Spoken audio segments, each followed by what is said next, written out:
Bonjour lovelies, welcome back to my channel. If you're new here, welcome. Don't forget to subscribe, hit like, drop a comment, and please share this video. Now today's video is sponsored by Dossier, and I will be reviewing two of their perfumes. So the ones that we have here is the aromatic pineapple, and we also have the powdery coconut. So this is what the packaging is like, and again it is environmentally friendly in the cardboard box. So the boxing is so stylish that sometimes it really gets me. So you just put on this part. This is what it's looking like on the inside. And guys, what I really like about this perfume is that it is only 50 ml, which means that you can take it in your carry-on when you're traveling. So that is very good. The next thing I like about it, guys, is that the cover is kind of magnetic, so you don't have to worry about it falling off. As you put it on, it slips right in place, so that is also a plus. And it is very simple. You can read all the ingredients. There is nothing too extra in there, which makes it really good. It is very straightforward. As you look on it, you can see those that are included. Now guys, the powdery coconut by Dossier is inspired by Tom Ford's Soleil Blanc. Inside we have cardamom, pistachio, jasmine, cedarwood, amber, and coconut. Of course, I love coconut fragrances, so we will see if it is a lot of coconut or what exactly it's smelling like. Guys, this smells so good. It smells so good. I really can't put my hands on the scent, but it is very subtle. So for people like me, I really don't like high scents. I like when my fragrance is very subtle. So I feel like this is the perfect match for me, especially now that I'm in Canada and you have a lot of scent-free places. I feel like this is the perfect match. It smells so good. What I'm not smelling though is the coconut. You know, so it says powdery coconut. I am not smelling a lot of coconut in it, but it does smell really good. I would definitely recommend this 10 out of 10. It is more like a feminine scent. It's very calm, very subtle. And you know what's the best thing about Dossier perfumes? On the card that you get, it says that if you are not in love, you're always able to return your bottle. Simply head to the returns page and you'll get a return label to ship it back to them. So that is very good, because sometimes we buy stuff and we realize that it's not what we want and we're unable to return it. So I really like that about Dossier. The second perfume that I'll be reviewing or talking about is the aromatic pineapple.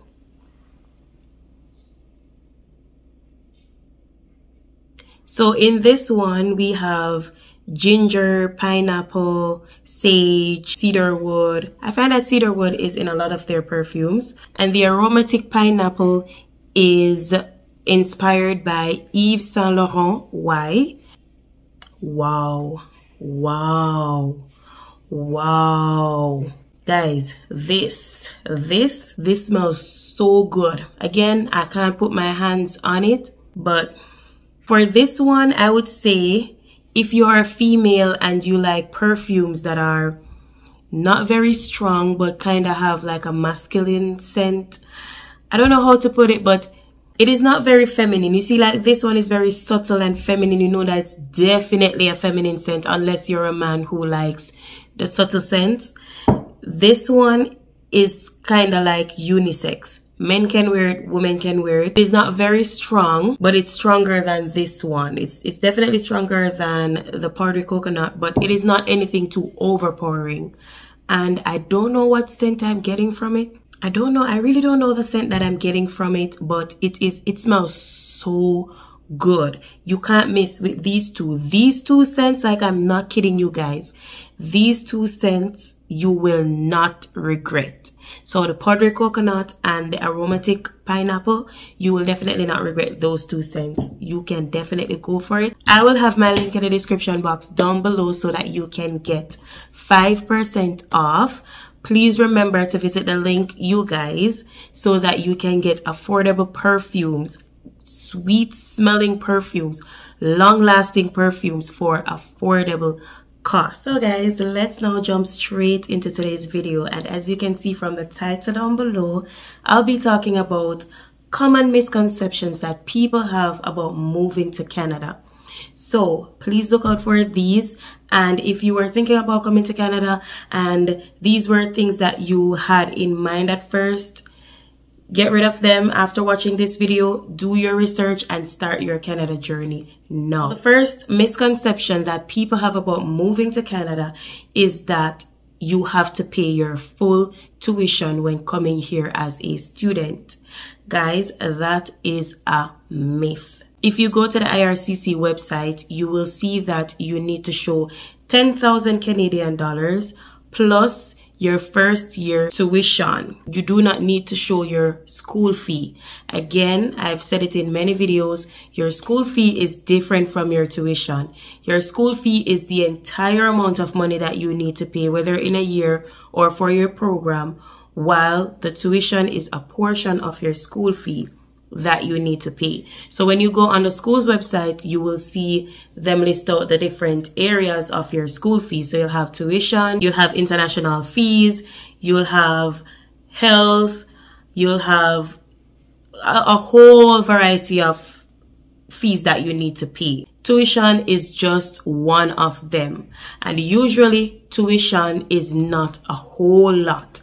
For most people, the bulk of the money is international fees. So make sure that you do your research. Go on the school's website, go on IRCC website, and you will see for yourself that you don't need to show up front a whole lot of money. You just need 10,000 Canadian dollars and your tuition for the first year. The second misconception is that you cannot have dual intent. What I mean is that, say you applied for permanent residency, you can still apply for a visitor's visa, which would be a temporary resident visa. If you are here as a student, or if you have applied for a study visa, you can still apply for permanent residency. You can have two applications concurrently, or you can apply for permanent residency while you have a temporary visa. A lot of people think that you cannot have them both happening at the same time. You can, in fact, apply for both. Another one is that you cannot get permanent residency while you are studying. I don't know where people get that from, but you definitely can become a permanent resident while you are studying. So let's say you come here as a student and you had,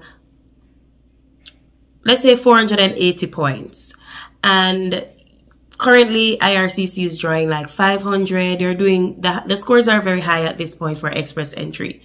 If you come here and let's say your partner got a job and they can give you points in that section, or after coming here you found out that you have a sibling in Canada, you can get points from those as well as in other areas. I'm just using these examples. If these boost your points higher, then you can definitely apply for permanent residency while you are a student, once you are qualified for whatever program you want to apply to. So you don't have to wait until you're finished with school. You can start looking to programs now. You can start applying for programs now. Also, if you go to a specific province and you see that they have a program that you can apply to while being a student, you can definitely apply for it. It is not wrong and it is very much legal. Persons have done it before, so you can do it too. Now guys, this is a very common one. A lot of people feel like you have to complete a year in Canada before applying for permanent residency. So let's say you came as a student and you get postgrad work permit. A lot of people think that you have to do a year on your postgrad work permit before you can apply for PR. But let's think about it. That's not true. Because if you get a 1-year postgrad work permit, how are you going to apply for PR? If you're not proactive about it, your 1-year work permit can expire and you have to leave Canada. So you definitely do not have to work a year before applying for permanent residency. As I explained in the previous point, the moment that you qualify for PR, whether through express entry, provincial programs, whatever it is, you can apply for permanent residence. So please do not come here and wait a year after finishing with school to apply for permanent residency when you can apply before. Everybody's situation is different. Some people have to work a job for a year to get more points so that they can qualify to apply for these programs.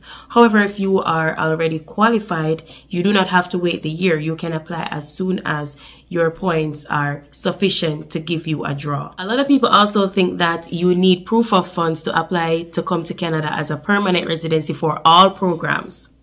The key word is all. So if you apply for Canadian Experience class, you definitely do not need proof of funds. Or if you have a job offer, if you go to the Canadian website, you will see the list of job offers. So having a job in Canada does not necessarily mean that it is a job offer to get you to apply or to get you points for permanent residency. There are some outlines that you have to look carefully into. Once your job falls under those categories, then you can definitely come to Canada without having, or you can apply for permanent residency without having to break the bank, without having to show a lot of money, without having to show any money. Now this one, you guys, this one is a very hot topic that I've seen and I've heard multiple times. And it is that you can just apply for a visitor's visa in Canada, come to Canada and get a work permit and start working in Canada just like that. If you think about it, you will see that it doesn't make sense. If that were the case, there would be no visitors in Canada. Everybody would be in Canada working if it were that easy. You have to do your own research, you guys. You have to go on the IRCC website. Sometimes you have to get a 3rd, 4th, 5th eye just so that you understand it well. You can also call them. They will explain it to you. So it is not as easy as coming to Canada on a visitor's visa and apply for a work permit. You have to have a job offer. And it is not just a job offer. You have to have an LMIA specific job. Those jobs are not easy to get. Note that I didn't say it's impossible. It is not easy to get an LMIA job. You do have some. If you go on the website, for example, I'm here in Saskatchewan. If you go on the Sask job website and you filter it to LMIA jobs, you will see them. It's especially in truck drivers, for truck drivers. Those ones are always there. For other province, it's like healthcare. For some province, it's mainly food or cook. It really depends on the province. But you can get these jobs, but it's not easy because the employer has to spend a lot of money to sponsor you. And a lot of people don't want to do that when there are Canadians here that need jobs. So don't listen to anybody and say you are going to get your visitor visa and you're going to come to Canada and you're going to apply for these jobs and then you're going to become a PR. That's not how it works. Go to the website, the IRCC website, and it will state exactly what you need and the exact process as to how to go about becoming a worker in Canada or how to transition from a visitor visa to a work permit. Please do your research before you listen to anybody who is giving out these clickbait information. The next one may sound very simple, but a lot of people do not know that you can in fact do your PR application yourself. People always think that, a lot of people think that you have to pay a consultant or an immigration lawyer to do your PR application. You do not have to do that, guys. You can do your PR application yourself. Again, I am not against paying these people to do it for you, but the whole application is already expensive. It is very straightforward. All you need to do is read and research. If you pounce upon something that is difficult for you to understand, you can always do further research on this specific thing before applying. The hardest one I would say to get is a study permit. And a lot of people have done study permit applications themselves or visitors visa themselves. So The PR application is very, very straightforward. It is a lot, but it is straightforward. Just take your time and do it yourself. If you have the money and you don't have the time, that's okay. You can pay, but it's not mandatory to pay somebody to do it for you. You can, in fact, do it yourself. And this ties nicely to our next point. A lot of people believe that immigration lawyers and consultants can get you PR. They cannot get you PR. They cannot get you study permit. They cannot get you a visitor's visa. They cannot get you into Canada. You can get yourself these things or get into Canada. So a lot of people will tell you, oh, Canada wants people, true, and I can help you with your application and I can get you into Canada. They cannot get you into Canada. They are not the ones that process your application. It is the visa officers that process your application. They can, however, guide you and tell you over time, based on this pattern, your application is strong or it is weak. This is what you're supposed to do. And I feel like with research, you can do that yourself. But again, not a lot of people want to do that. And if you have the money, I would suggest paying because it is mentally, it is a lot. It is a lot on your brain, on your mind. And if you're busy, it can be a lot. But don't take it from these people because they cannot get you into Canada. And that is why a lot of time people expose them because they tell you these things and they get your money. And then when they do the application for you and you get the denial, you say that these people are scammers. When in truth and in fact, they cannot get you a visa. They cannot get you a work permit. They cannot get you into Canada. You getting these things is dependent on what you put in your application. They can, however, help you to strengthen your application so that you can get a positive result. The next point is a lot of people believe that as a student in Canada, you cannot get your family and friends to come visit you. As a student in Canada or as a worker, you can give out invitation letters. I've given out many invitation letters for my families to come here. So you can, in fact, help your family as a student to come here. You can let them know that you're inviting your family and your friends. You can give out these letters. You can state that they are coming to visit you.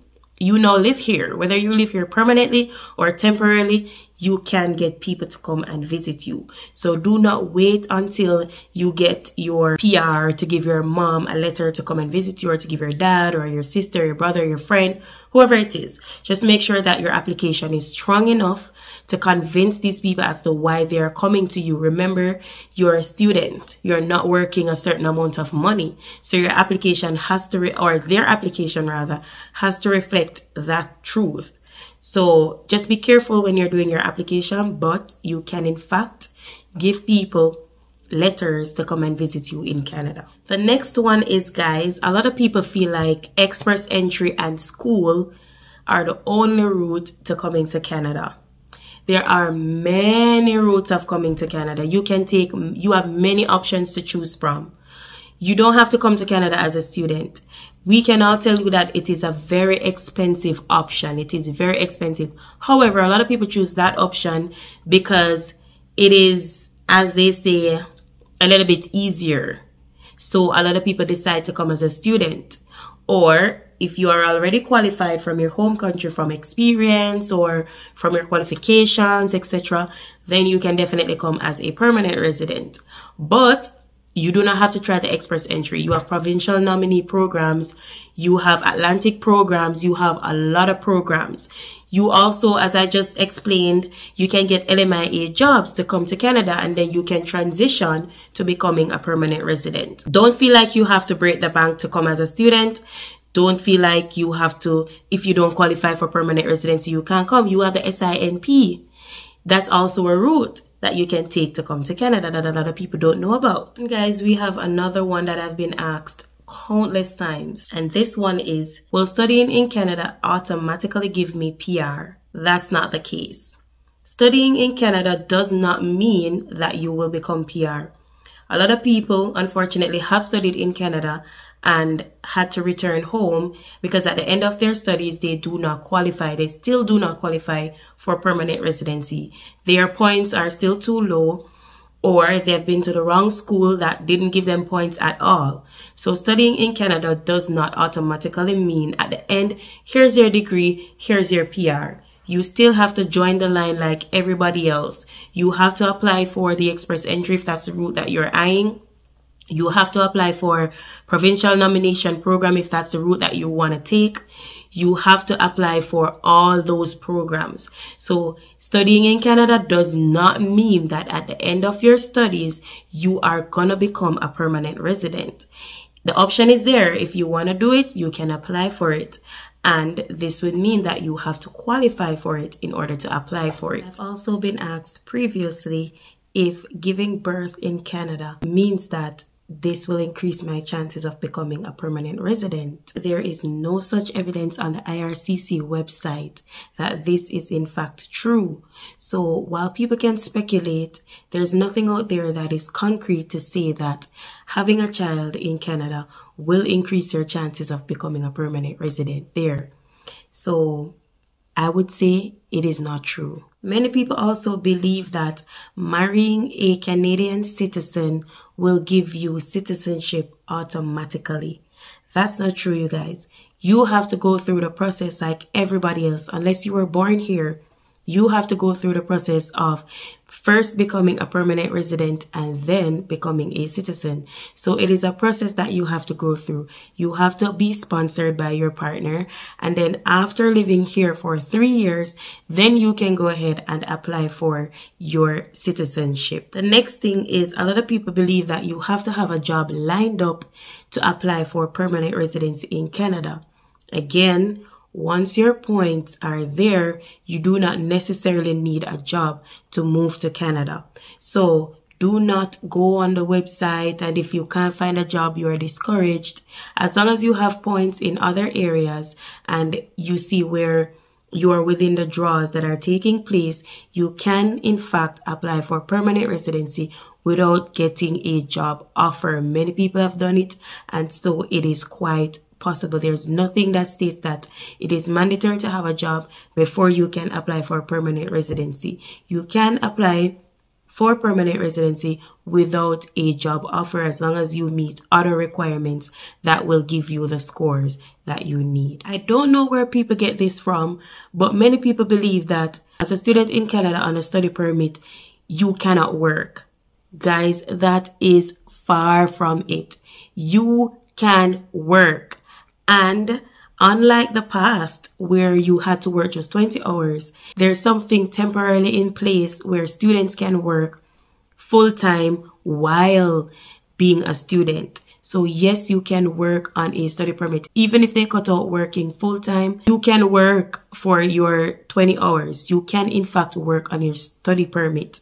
So you do not need a work permit. So because when you came to Canada, you got a study permit, you can still work on that study permit. You don't have to have a work permit per se in order to work in Canada. You can work on your study permit unless you have restrictions that would be between you and the officer.